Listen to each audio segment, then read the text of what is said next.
இனிய பொங்கல் நல்வாழ்த்துக்கள். இன்றைக்கி பார்த்தீங்கன்னா பொங்கலில் ஸ்பெஷலாக பொங்கல் தான் செய்வாங்க. ஸோ நான் பொங்கல்லாம் செய்யலை, ஒரு டிஃப்ரெண்ட்டான மெனுவெல்லாம் இல்லை, எல்லாம் சில்ட்ரன்ஸ் சாப்பிட்ற மாதிரி ஒரு சூப்பரான ரெசிபின்னு சொல்லலாம். ஸோ என்னென்னு பார்த்தீங்கன்னா தோசை. நார்மலாக தோசை சாப்பிட்றதோட ஒரு பட்டர் எக் தோசை சாப்பிட்டா எப்படி இருக்குன்னு தான் பார்க்க போகிறோம். குழந்தைங்களுக்கு அது முக்கியமாக இப்படி செஞ்சு கொடுத்தீங்கன்னா சாப்பிடாத குழந்தைங்க கூட சாப்பிட்ரும். ஸோ முதல்ல தோசை மாவு இருந்தால் தோசை மாவு எடுத்துக்கங்க, ஒரு கரண்டி அளவுக்கு எடுத்துக்கங்க. எடுத்துகிட்டு அதோட ஒரு பிஞ்சு கடல மாவு சேர்த்துக்குங்க. கடல மாவு ஒரு பிஞ்சு ஒரு ட்ராப்ஸ் போட்டிங்கன்னா போதும்.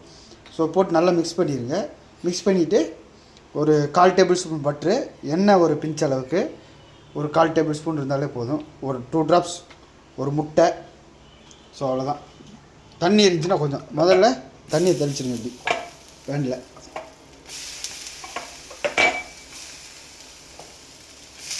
எண்ணெயை தெளிச்சிருங்க. திரும்ப தண்ணி போட்டிங்கன்னா இப்படி வெடிக்கும். ஸோ அந்த ஸ்டேஜில்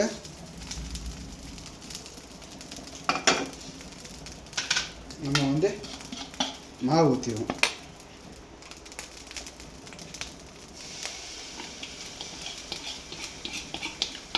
ஸோ நீங்கள் எப்படி வேணால் ஊற்றிக்கலாம். நான் கரெக்டாக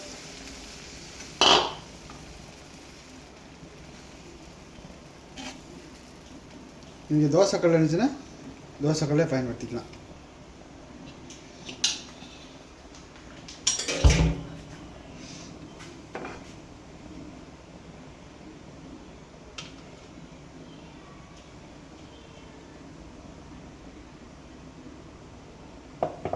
இந்த ஸ்டேஜில் லைட்டாக எண்ணெய் விட்டுருங்க. எண்ணெய் விட்டு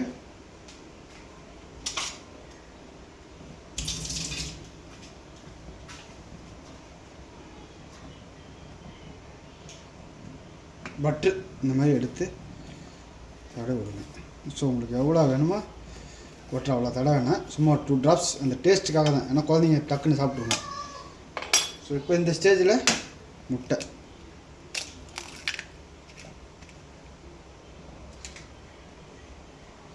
வந்து ரெட் பண்ணி விடுங்க.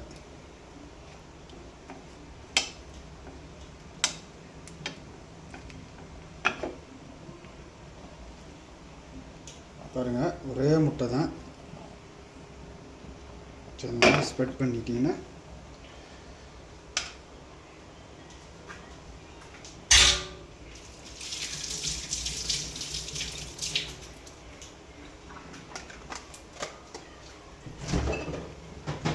ஸோ இந்த மாதிரி வெந்துட்டு இருக்கோம். ஸோ தோசை மாவு எப்படி ரெடி பண்ணுறதுன்னு கேட்டிங்கன்னா, ஸோ இந்த மாதிரி கப்பு, உங்கள்கிட்ட எந்த கப்பு இருக்கோ அந்த கப்பு இதில் வந்து 3 கப்பு அரிசி, 1 கப்பு உளுந்து தனித்தனியாக ஊற வச்சு ஒரு 6 மணி நேரத்துக்கு அப்புறம் அரைச்சி எடுங்க. ரெண்டையும் எடுத்து தனித்தனியாக வச்சுங்க. ஸோ அது உங்களுக்கு தனியாக ஒரு வீடியோவில் தனியாக காட்டுறேன் எப்படின்னு சொல்லி. ஸோ நல்லா வரும். ஸோ இந்த மாதிரி இதாகட்டும். இப்போ பார்த்தீங்கன்னா கொஞ்சம் எண்ணெய் விட்டுக்குங்க. ஸோ ஏன் கடல மாவு சேர்க்க சொன்னேன்னு பார்த்தீங்கன்னா, தோசை வந்து கொஞ்சம் நல்லா கலராக வரும்.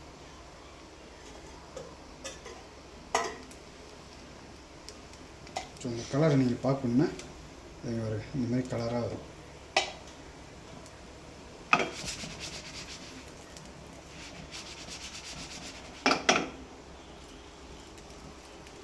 இன்னும் நல்லா கலராக வரும்.